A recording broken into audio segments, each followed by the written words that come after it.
नमस्कार YouTube viewers, तुम्हा सर्वांचं रेखाज मराठी किचनमध्ये स्वागत आहे. या मी काही कच्च्या कैऱ्या आमच्या बागेतनं काढून आणलेल्या आहेत. तर त्याच्या मी आज तुम्हाला 2 रेसिपी दाखवणार आहे. एक म्हणजे कैरीचा चुंदा आणि दुसरं म्हणजे आमचूर पावडर. तर त्यासाठी मी ह्या कैऱ्या स्वच्छ धुवून पुसून घेतलेल्या आहेत आणि त्याची अशा प्रकारे सालं काढून घेते. तर कैरीचा चुंदा जो आहे तो नॉर्मली उन्हामध्ये ठेवून करतात, पण त्याला वेळ लागतो. एक 7-8 दिवस तरी उन्हात ठेवावा लागतो. पण मी इथे तुम्हाला गॅसवर होईल असा, पटकन होईल असा चुंदा दाखवणार आहे. तर इथे सगळ्या कैऱ्याची सालं काढून झालेली आहेत. आता सर्वप्रथम जे उन्हात वाळत घालायच्या त्या आपण रेसिपी बघूया. तर आमचूर पावडर करण्यासाठी आपल्याला कैरीच्या अशा पातळ स्लाईस करून घ्यायच्या आहेत. तर माझ्याकडे इथे अंजलीचा व्हेजिटेबल कटर आहे, त्याच्यावर मी त्या स्लाईस करत आहे. तुमच्याकडे एखादा स्लायसर असेल तर तो स्लायसर देखील वापरू शकता, किंवा वेळीवर किंवा सुरीने जसं करता येईल तसं तुम्ही करू शकता. तर इथे माझ्याकडे दुसरा एक अंजलीचा स्लायसर आहे, ज्याच्यावरती मी बटाटा वेफर्स करते. छान पातळ स्लाईस येतात, फार जुना आहे तो. तर त्याच्यावरती मी स्लाईस करून घेते. फक्त कैरी हातात ना निसटते, त्यामुळे जरा सांभाळून करावा लागतो. छान त्याच्यावरती पातळ स्लाईस येतात. जितक्या स्लाईस पातळ येतील तेवढे पटकन वाळल्या जातील. तर इथे सगळ्या कैऱ्या स्लाईस करून झालेल्या आहेत. इथे या 5-6 छोट्या मोठ्या अशा 5-6 कैऱ्या घेतल्या होत्या आणि या 4 कैऱ्या मी शिल्लक ठेवल्या, त्याचा चुंदा करणार आहे. आता दुसरी एक वाळवण्याची मी रेसिपी दाखवणार आहे, ती म्हणजे वाळवलेला कांदा कसा करायचा. तर इथे मी त्याच्यासाठी 7-8 मोठे कांदे घेतलेले आहेत, सालं काढून स्वच्छ धुवून घेतलेले आहेत आणि ते आपल्याला उभे पातळ असे चिरून घ्यायचे आहेत. अशा प्रकारे त्याचा हा मधला भाग काढून टाकायचा, जो आपण नेहमीच काढतो. त्यामुळे कांदा कापल्यावर त्याच्या पाकळ्या व्यवस्थित मोकळ्या होतात. तशा प्रकारे ह्या व्हेजिटेबल कटरवर मी असा हा कांदा उभा चिरून घेते. तुम्ही वेळीवर देखील चिरू शकता किंवा सुरीने देखील कापून घेऊ शकता. आणि हा कांदा कापल्यावर आपल्याला तो हाताने मोकळा करून घ्यायचे, म्हणजे छान वाळला जातो. आणि जेवढा शक्य होईल तेवढा पातळ कापायचं आहे.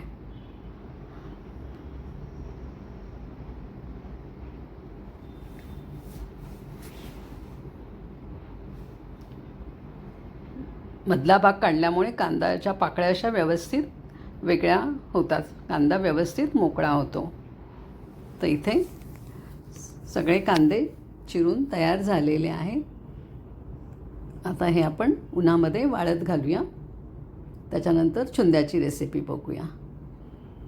तर मी हा कांदा जो आहे तो एका प्लास्टिकच्या पेपरवर पसरून उन्हामध्ये ठेवलेला आहे आणि याला कमीत कमी 3 दिवस तरी उन्हात वाळवायचं आहे, म्हणजे तो छान कडकडीत वाळला जाईल. तसंच ज्या कैरीच्या स्लाईस केल्या होत्या त्या पण मी एका स्वच्छ कापडावर पसरून घातलेल्या आहेत. या देखील आपल्याला 3 दिवस तरी उन्हामध्ये वाळवायचे आहे. आता मी परत किचनमध्ये आलेली आहे. इथे 4 कैऱ्या शिल्लक ठेवलेल्या त्याचा मी चुंदा करणार आहे. तर मीडियम किसणीने ह्या छान किसून घ्यायचे. जास्त अगदी छोट्या साईजची किसणी घेऊ नका, अगदी पातळ किस येतो. जरा मीडियम साईजची घेतली की बरोबर किस येतो आणि आपला चुंदा छान तयार होतो. तर इथे सगळ्या कैऱ्या किसून झालेल्या आहेत आणि हे जे बाट राहिलेले आहेत ते आपण आमटीमध्ये वगैरे त्याचा वापर करू शकतो. हा जो किस आहे, जेवढा किस असेल तेवढी साखर आपल्याला घ्यायची आहे. तर तुम्ही एखाद्या मेजरिंग कपने किंवा वाटीने मापून घ्यायचं आहे किस. इथे मी पेला घेतलेला आहे आणि 3.5 पेले जवळजवळ हा किस झालेला आहे. आता तेवढीच साखर मी याच्यामध्ये घालून घेणार आहे. इथे तुम्ही माझ्या चॅनलला नवीन असाल तर माझ्या चॅनलला नक्की सबस्क्राईब करा आणि ही रेसिपी तुम्हाला कशी वाटली ते मला नक्की कमेंट्स करून कळवा. तर इथे 3.5 पेले मी साखर घालून घेतलेली आहे. आता हे व्यवस्थित हाताच्या साहाय्याने आपण मिक्स करून घेऊया. ह्याच्यामध्ये मी 1 टीस्पून मीठ घालून घेते. हाताच्या साहाय्याने किंवा चमच्याने व्यवस्थित मिक्स करून घ्यायचे, एकजीव करून घेऊया.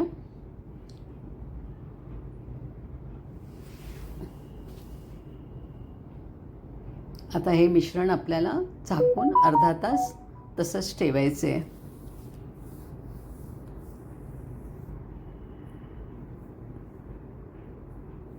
अर्ध्या तासानंतर बघूया.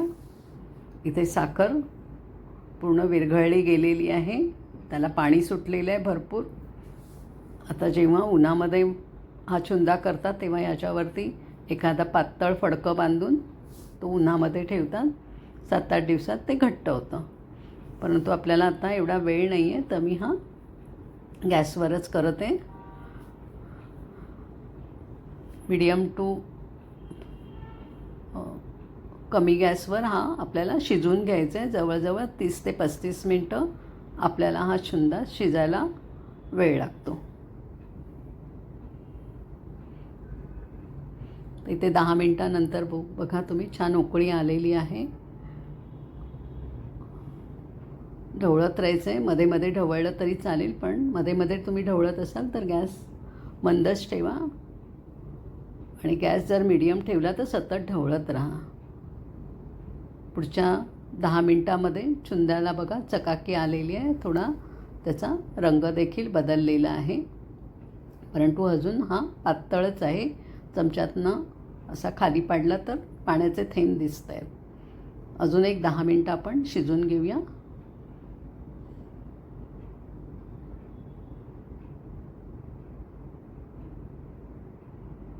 आता तुम्ही बघू शकता अजून 10 मिनटं झालेली आहे. अजून त्याचा रंग बदललेला आहे, त्याला चकाकी आलेली आहे आणि चमच्यातनं आपण खाली पाडला तर पाण्याचे थेंब येत नाही आहे. तो बऱ्यापैकी घट्ट झालेला आहे.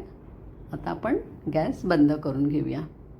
गॅस बंद केल्यावर त्याच्यामध्ये 2 चमचे भाजलेल्या जिऱ्याची पावडर आणि 2 टीस्पून भरून लाल तिखट मी घातलेलं आहे आणि हे सगळं परत चमच्याच्या साहाय्याने एकत्र करून घेऊया, एकजीव करून घेऊया. इथे हळद घातली तरी चालते, पण हळद उपवासाला चालत नाही, त्यामुळे मी हा उपवासाचा चुंदा करते म्हणून मी घातलेली नाही आहे.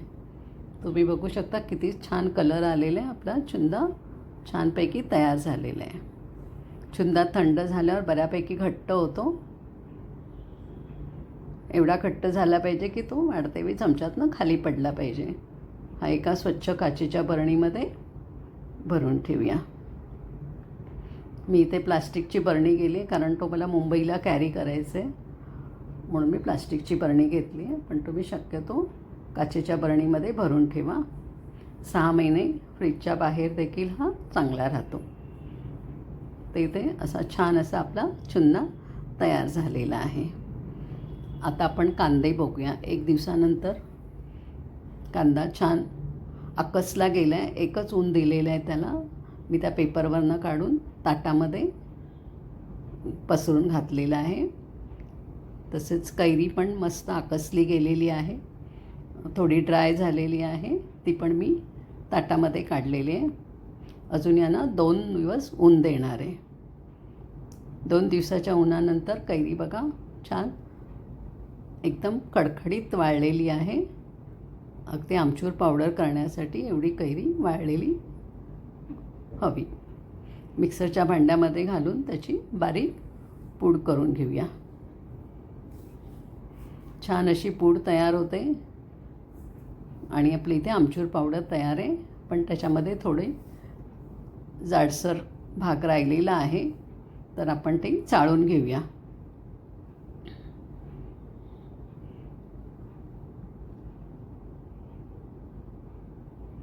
तुम्हाला माझी रेसिपी आवडली असेल तर माझ्या चॅनलला लाईक करा, सबस्क्राईब करा, कमेंट्स करा आणि शेअर करायला विसरू नका. आणि अशाच सरळ सोप्या आणि झटपट होणाऱ्या रेसिपीजसाठी रेखाज मराठी चॅनलला फॉलो करा. इथे हा जाडसर आणि रवाळ असा भाग राहिलेला आहे, तो मी पुन्हा मिक्सरच्या भांड्यामध्ये घालून बारीक करून घेऊन परत चाळून घेणार आहे. आणि आपली खाली छान आमचूर पावडर मस्त तयार झालेली आहे. तुम्ही बघू शकता. आता ही एखाद्या काचेच्या बरणीमध्ये आपण भरून ठेवूया. तर ह्या 5-6 कैऱ्या होत्या, त्याची एवढीशीच आमचूर पावडर झालेली आहे. म्हणून मार्केटमध्ये आमचूर पावडर नेहमी महाग असते. आणि हा जो रवाळ जो पोर्शन राहिलेला आहे तो चटणीमध्ये किंवा आमटीमध्ये वगैरे आंबटपणासाठी आपण वापरू शकतो. आता कांदा बघूया. ह्याला पूर्ण 3 उन्हं दिलेली आहेत. अगदी मस्तपैकी ड्राय झालेलं आहे, एकदम खडखडीत वाळला गेलेलं आहे. मी तुम्हाला एक तोडून दाखवते. खटकन तुटला जातो आहे. आता हा पण आपण एका डब्यामध्ये भरून ठेवूया. परंतु हा कांदा जो वाळवता तो पूर्ण वाळवला गेलाच पाहिजे. जरा जरी ओला राहिला तर त्याला बुरशी पकडू शकते. म्हणून हवाबंद डब्यामध्ये भरून तो तुम्ही फ्रीजमध्ये ठेवला तर चांगला व्यवस्थित राहील. आणि जेव्हा हवा तेवढा बाहेर काढून आपण तो तळून घ्यायचा आहे. हा वाळवलेला कांदा अगदी काही सेकंदातच तळला जातो. बिर्याणी किंवा पुलावमध्ये आपल्याला हा कांदा वापरता येतो. अदरवाईज कांदा ब्राऊन करून तळायला आपल्याला 15 ते 20 मिनटं लागतात. पण इथे असा वाळवलेला कांदा आपण वापरला तर अगदी 4 ते 5 सेकंदामध्ये छान तळला जातो. कुरकुरीत असा तळलेला कांदा आपल्याला इथे मिळतो. तुम्ही बघू शकता किती छानपैकी कांदा फ्राय झालेला आहे. तुम्ही रेसिपी नक्की ट्राय करा आणि माझ्या चॅनलला फॉलो करा. धन्यवाद.